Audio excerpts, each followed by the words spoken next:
Also tonight, a Kendallville man is dead after a standoff with police that lasted nearly 11 hours.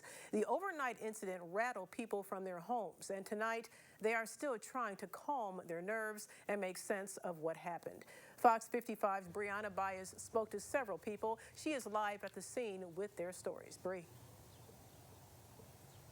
Tara, I'm live at the Drake Terrace Apartments in Kendallville, where police say that man fired hundreds of rounds overnight at this apartment complex. Now, behind me, you can see they're still trying to board up this damaged second-floor apartment building where police and SWAT teams actually had to tear off the walls to get the man who had barricaded himself inside. But as I spoke to residents today, I learned that the property damage was not the only wreckage left behind.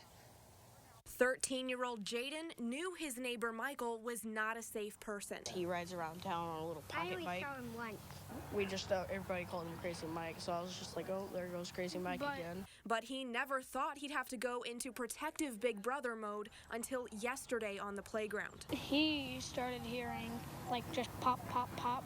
And that's my initial thoughts was those were gunshots.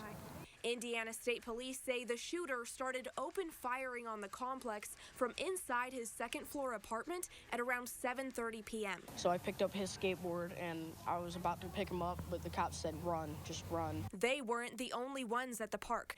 Allie and Livia's minds and feet raced. Are we gonna die, or are we gonna be like a hostage? They all ran into their apartments and hid. We're huddling in my parents' bedroom. It was super scary.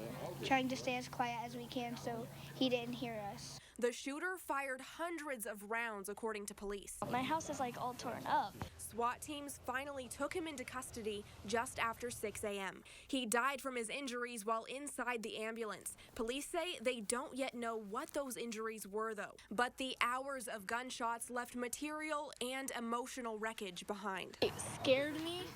Then I started crying a little. It's kind of nerve-wracking still. They say they're relieved to be alive, but it will take time before they feel safe again. And the kids' parents tell me their schools have reached out to offer counseling, and they will probably take advantage of that just to make sure they truly process the entire event. Live in Kendallville, I'm Brianna Baez, Fox 55 News.